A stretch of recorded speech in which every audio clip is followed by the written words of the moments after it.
Let's go ahead and learn about the next variation of the if statement, which is the if-elif. Okay. Let's come to the branches folder, say new Python file. In here, let's call it if-elif.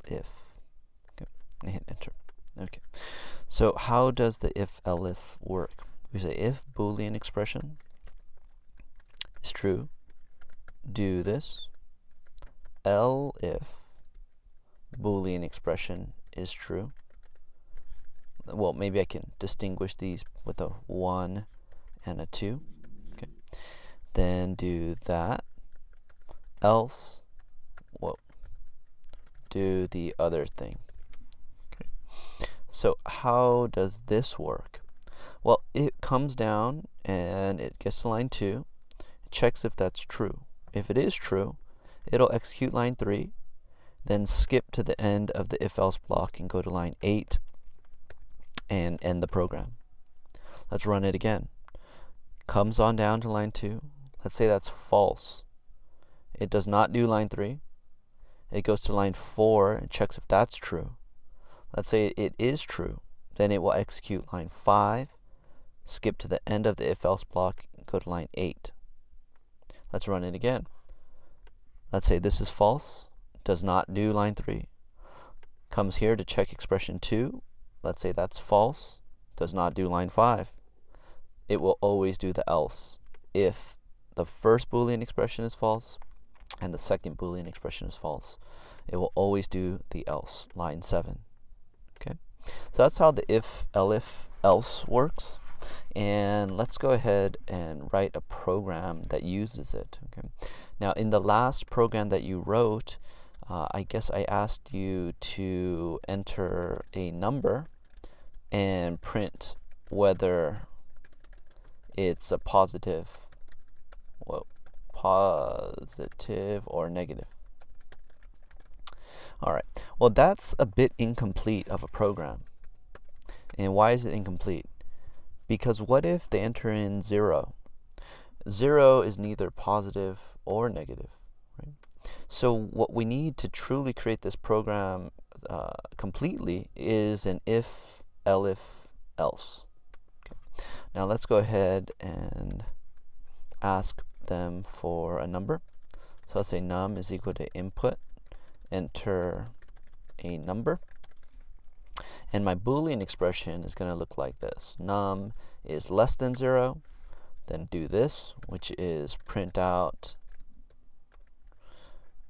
the number is negative.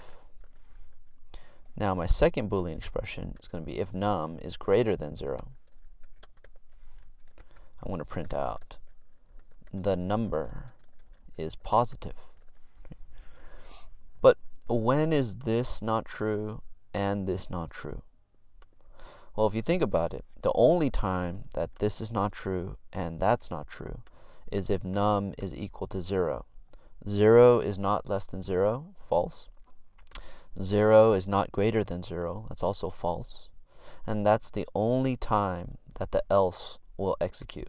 So what I can do here is I could print out the number is 0. Or you could say something like the number is neither negative or positive. Right? So let's go ahead and run this program. I'm going to hold Control, click, run if, elif. I'm going to enter in 5. It's positive. Great. I'm going to enter in negative 123. The number is negative. Good. Everything works fine. I'm going to enter in 0, and it prints out the number is 0. So here I'm using my if, elif, else. Okay. Now, what was the other program that I asked you to write? I also asked you to write if one number is greater than another number. Okay. So let's try that now. Okay. Let's say here, enter 2 numbers and print which is greater. Okay. So this program here also is not complete, right? Because what if the 2 numbers are equal? Right? Then that means one is not greater than the other. So let's go ahead and put this together as well. Maybe I can copy this program up here. I can paste it here. enter in a number, and I'm going to make this number 1. And I'm going to do this again for number 2 is equal to input, enter a second number. Okay, now what's my Boolean expression going to be? It's going to be if num1 is greater than num2, then print out, maybe I can be fancy and I could say str num underscore 1 concatenated is greater than, notice here that I put spaces on both ends of my string. That's because I don't want my output to be stuck together.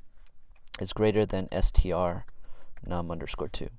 Okay, and then let's go ahead and check the other expression. Num2 is greater than num underscore 1. That's another possibility.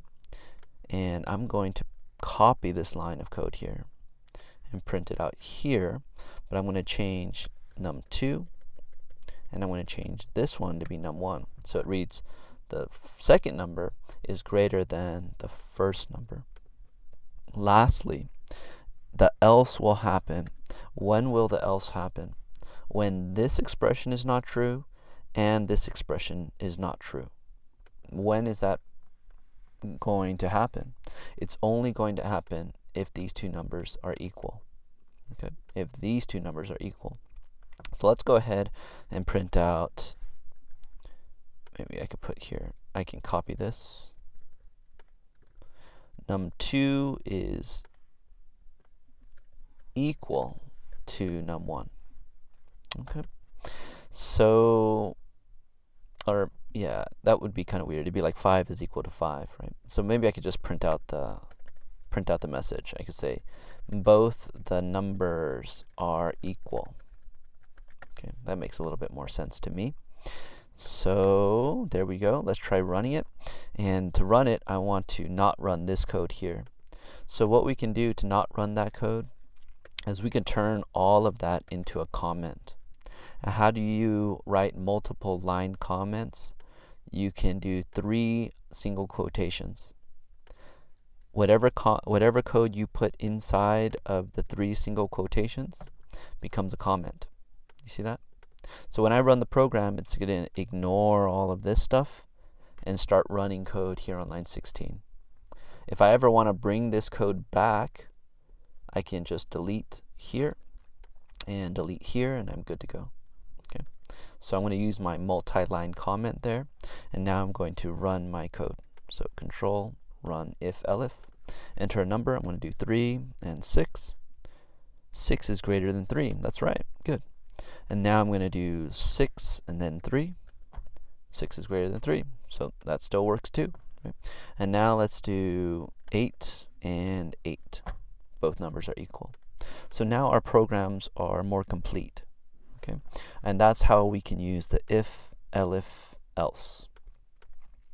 So I'm going to go ahead and let you do the challenge exercise, get some practice under your belt, and then we can move on.